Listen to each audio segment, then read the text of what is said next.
What's up, guys? And as always, thanks for tuning in to Miller Bricks. Today, we're going to be looking about how I made this awesome thing and seeing how amazing it looks when it works. So, let's get started. Apologies for not having the footage of layering and the leaves and the waterfall. I didn't actually have a good camera back then. So what I'm doing right now is I'm practically just building the windmill. Sadly, this was my first attempt, and I actually took 14 tries to get it right. So originally, I had the motor at the bottom with a gearbox, which was not a very smart idea. So this is practically just how I built the windmill. That axle is going all the way up to another gearbox. This did work at a time, but it was too risky to do it efficiently. Okay, so what I am doing right now is fixing the windmill, which would require me in fully removing this section, because out of doing 12 tries of gearboxes, zero of them have worked when I put them on the max speed going counterclockwise.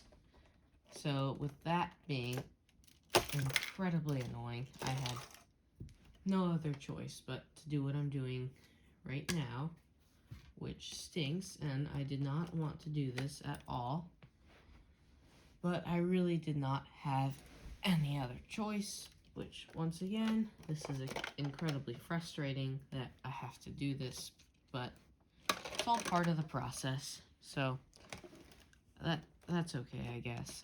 Alright, so I got my bricks to continue this section right here where I took out the hub, so that's what I'm going to be doing. So I just grabbed a few more bricks because luckily the hub is a clean 8x4, so that's pretty nice that they didn't just go all technicky, if that's a word, like the motors previously, where they don't really fit cleanly into the stud grid. So, I mean, that's nice. I'm still incredibly frustrated. However, this will make it a lot easier. So what I'm doing right here is, as I've said earlier, just taking off everything and putting it right back on.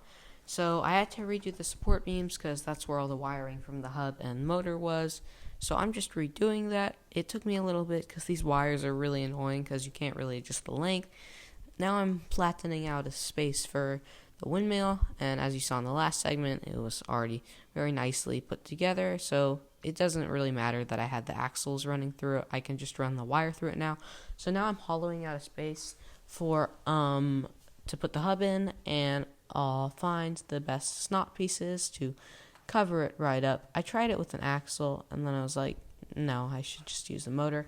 I made this green support structure so I could cleanly support the other layers, and I was actually pretty proud of it. It was very simple, but it worked really well for just a few support beams.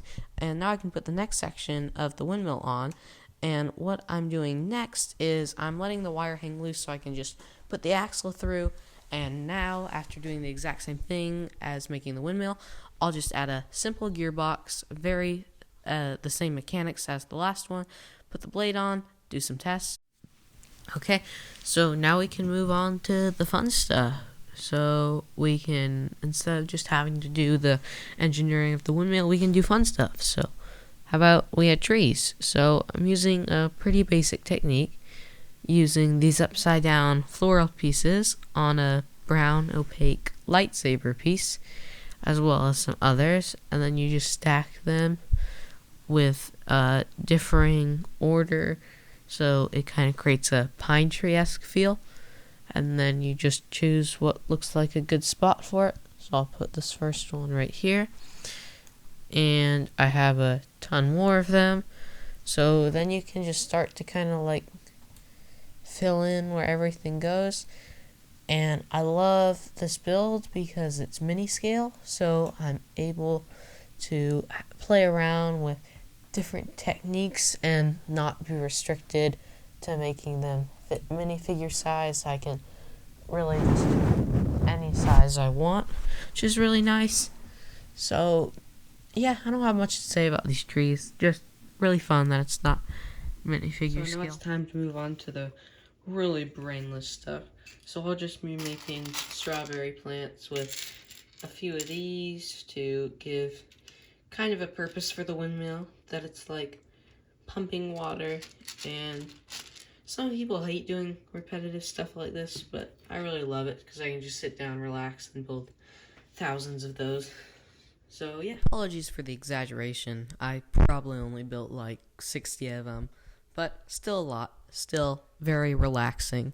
So this side house was kind of interesting. I used the gray so I wouldn't really have to make an interior for structural reasons. I had to take off the windmill because the plate was blocking it, which was kind of annoying. It's out of camera, but yeah, there it is. I had to redo the wiring because of the shift. It was really weird. I way overthought it, but it still works, so doesn't matter now. What I am doing now is I am making a roof, which I just put on, and now I'm doing the strawberry fields. So this little old farmer's got all of his strawberry fields. This is in micro scale, by the way, so I didn't use any minifigures. This was very repetitive, but it was fairly relaxing. It was also a challenge to build it on a shelf instead of just flat ground. So now I'm filling up his baskets so he has some things to sell, storing some hay bales. This was kind of funny. I used some twigs to angle some of the flowers on this and using leaf pieces to give it a seemingly random order. Now I'm doing a brick fence, coating it in leaves to make it more lively. I had to dump out like all of my yellow bricks to get all these unique yellow and orange flowers. Now this off-white path is just for them to have easy access to the strawberry fields, and now I'm building a little tree farm for them to just relax on. Okay, so now let's talk about the theming. It's kind of interesting, but I think I came up with a fairly well-crafted story. So the purpose of the windmill is to pump water to water the strawberry and flower fields. So all of these off-white specks are paths that the owners can walk on to harvest their strawberries. They have some storage crates with some of their other crops that they grow over here, some flowers and some hay. They live in this little side house, very cozy. It's got a nice brick fencing and as well as some wood fencing and a beautiful waterfall for them to enjoy. And I really like it. I feel like it goes with the theme. I feel like the build looks flowery with some of the flowers I put on it, as well as some other things. Alright, so how the windmill works is I have a hub in the middle of the windmill, right here, and it's connecting to a motor near the top of it.